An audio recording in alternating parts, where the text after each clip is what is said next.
ಕರ್ನಾಟಕದ 45ಕ್ಕೂ ಹೆಚ್ಚಿನ ಉತ್ಪನ್ನಗಳಿಗೆ ಜಿಐ ಮಾನ್ಯತೆಗಳು ದೊರೆತಿವೆ. ಈ ಮಾನ್ಯತೆಗಳು ನಮ್ಮ ಜನರ ಪಾರಂಪರಿಕ ಕ್ರಿಯಾಶೀಲತೆಗೆ ಸಾಕ್ಷಿಯಾಗಿದ್ದು ಹೊಸ ಉದ್ಯೋಗಗಳ ಸೃಜನೆಯಲ್ಲಿ ಪ್ರಮುಖ ಪಾತ್ರ ವಹಿಸುತ್ತಿವೆ. ರಾಜ್ಯದ ಪ್ರಮುಖ ಇಲಾಖೆಗಳಲ್ಲಿ ಖಾಲಿ ಇರುವ ಹುದ್ದೆಗಳನ್ನು ಭರ್ತಿ ಮಾಡುವುದರ ಮೂಲಕ ಆಡಳಿತ ವ್ಯವಸ್ಥೆಯನ್ನು ಬಲಪಡಿಸುತ್ತಿದ್ದೇವೆ. ನಮ್ಮ ಚುನಾವಣಾ ಪ್ರಣಾಳಿಕೆಯಂತೆ ಉದ್ಯೋಗ ಸೃಷ್ಟಿಗೆ ನಾವು ಆದ್ಯತೆ ನೀಡಿದ್ದೇವೆ. ಈ ವರ್ಷ 56,432 ಹುದ್ದೆಗಳನ್ನು ಭರ್ತಿ ಮಾಡುವ ಪ್ರಕ್ರಿಯೆಗೆ ಚಾಲನೆ ನೀಡಿದ್ದೇವೆ. ಉದ್ಯೋಗ ನೇಮಕಾತಿಗಳಲ್ಲಿ ನ್ಯಾಯಾಲಯದ ಪ್ರಕರಣಗಳಿಂದ ಉಂಟಾಗಿದ್ದ ವಿಳಂಬವನ್ನು ಪರಿಗಣಿಸಿ ವಯೋಮಿತಿಯಲ್ಲಿ 1 ಬಾರಿಗೆ 5 ವರ್ಷಗಳ ಸಡಿಲಿಕೆ ನೀಡಿದ್ದೇವೆ.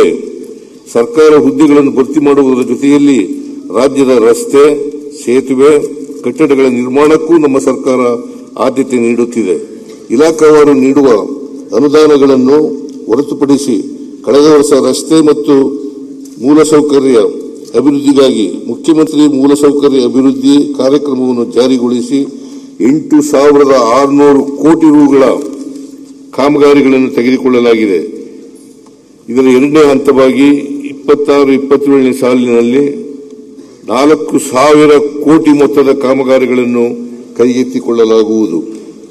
ವಸತಿ ರಹಿತರಿಗೆ ಮನೆಗಳು, ನಿರುದ್ಯೋಗಿ ಯುವಜನರಿಗೆ ಸ್ವಯಂ ಉದ್ಯೋಗಗಳನ್ನು ಕಲ್ಪಿಸಿಕೊಡಲು ಹೆಚ್ಚಿನ ಪ್ರಾಮುಖ್ಯತೆ ನೀಡುತ್ತಿದ್ದೇವೆ.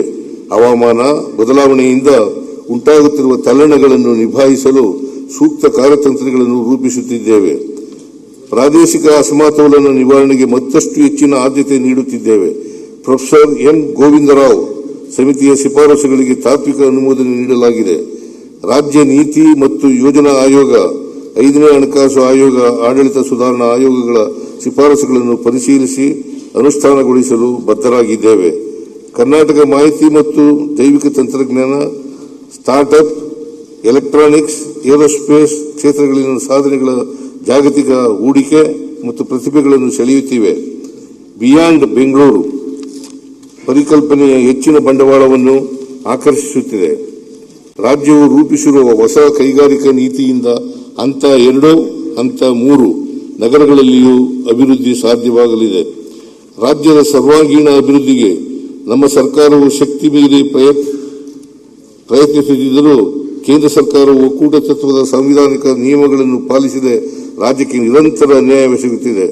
ಕೇಂದ್ರ ಪುರಸ್ಕೃತ ಯೋಜನೆಗಳಲ್ಲಿ ತನ್ನ ಪಾಲಿನ ಕಡಿತ, ಕೇಂದ್ರದ ಯೋಜನೆಗಳಲ್ಲಿ ತಾರತಮ್ಯ, 15ನೇ ಹಣಕಾಸು ಆಯೋಗದ ಶಿಫಾರಸುಗಳಿಂದ ತೆರಿಗೆ ಹಂಚಿಕೆಯಲ್ಲಿನ ಅನ್ಯಾಯ, ಅದೇ ಆಯೋಗವು ಮಾಡಿದ್ದ ವಿಶೇಷ ಶಿಫಾರಸುಗಳನ್ನು ಕೇಂದ್ರ ಸರ್ಕಾರ ಅನುಷ್ಠಾನ ಮಾಡದ ಕಾರಣ ಉಂಟಾದ ಆರ್ಥಿಕ ನಷ್ಟ ಮತ್ತು ಜಿಎಸ್ಟಿ ದರಗಳನ್ನು ತರ್ಕಬದ್ಧಗೊಳಿಸುವ ಅಕಾಲಿಕ ನಿರ್ಧಾರದಿಂದ ರಾಜ್ಯದ ಬೊಕ್ಕಸದ ಮೇಲೆ ಬಿದ್ದ ಹೆಚ್ಚುವರಿ ಹೊರೆ ಮತ್ತು ಒತ್ತಡಗಳನ್ನು ನಿಭಾಯಿಸುವುದು ಸವಾಲಿನ ಕೆಲಸವಾಗಿದೆ. ಮಹಾತ್ಮ ಗಾಂಧಿ ರಾಷ್ಟ್ರೀಯ ಗ್ರಾಮೀಣ ಉದ್ಯೋಗ ಖಾತ್ರಿ ಯೋಜನೆಯನ್ನು ಕೇಂದ್ರ ಸರ್ಕಾರವು ವ್ಯವಸ್ಥಿತವಾಗಿ ದುರ್ಬಲಗೊಳಿಸಿರುವುದರಿಂದ ಜನರ ಉದ್ಯೋಗದ ಹಕ್ಕುಗಳು ಮೊಟಕಾಗಲಿವೆ ಮತ್ತು ರಾಜ್ಯಗಳ ಆರ್ಥಿಕ ಹೊರೆ ಇನ್ನಷ್ಟು ಹೆಚ್ಚಲಿದೆ.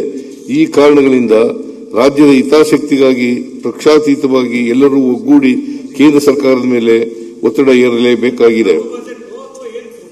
ರಾಜ್ಯದ ಸರ್ವಾಂಗೀಣ ಅಭಿವೃದ್ಧಿಗೆ ಪೂರಕವಾದ ಯೋಜನೆಗಳನ್ನು ರೂಪಿಸಿ ಅನುಷ್ಠಾನಗೊಳಿಸುವ ನಮ್ಮ ಸಂಕಲ್ಪವನ್ನು ದೃಢಪಡಿಸುತ್ತದೆ. ಕೇಂದ್ರ ಸರ್ಕಾರದ ಅಸಹಕಾರದ ನಡುವೆಯೂ ಆರ್ಥಿಕ ಬೆಳವಣಿಗೆಯೊಂದಿಗೆ ವಿತ್ತೀಯ ಶಿಸ್ತು ಪಾಲಿಸಲು ಸಾಧ್ಯವಾಗಿರುವುದು ನಮ್ಮ ಆಡಳಿತದ ವಿಧಾನದ ಮಾದರಿಯಾಗಿದೆ. ಈ ಆಯವ್ಯಯವು ನಾಡಿನ ಉಜ್ವಲ ಭವಿಷ್ಯವನ್ನು ಕಟ್ಟುವ ದೃಷ್ಟಿಯಿಂದ ರೂಪಿತವಾಗಿದೆ. ನಾಡಿನ ಅಭಿವೃದ್ಧಿಗೆ ಪಕ್ಷಾತೀತವಾಗಿ ಶ್ರಮಿಸುವುದು ನಮ್ಮೆಲ್ಲರ ಹೊಣೆಯಾಗಿದೆ. ನ್ಯಾಯವು ನಮ್ಮ ಪರವಾಗಿರುವಾಗ ಈ ಹೋರಾಟದಲ್ಲಿ ನಾವು ಸೋಲಲು ಸಾಧ್ಯವೇ ಇಲ್ಲ. ಈ ಹೋರಾಟವು ನನಗೆ ಹರ್ಷದಾಯಕ ಸಂಗತಿಯಾಗಿದೆ. ಇದು ಪರಿಪೂರ್ಣ ಅರ್ಥದಲ್ಲಿ ಆಧ್ಯಾತ್ಮಿಕವಾದ ಹೋರಾಟವಾಗಿದೆ. Doctor BR Ambedkar. ರಾಜ್ಯದ ಆರ್ಥಿಕತೆ.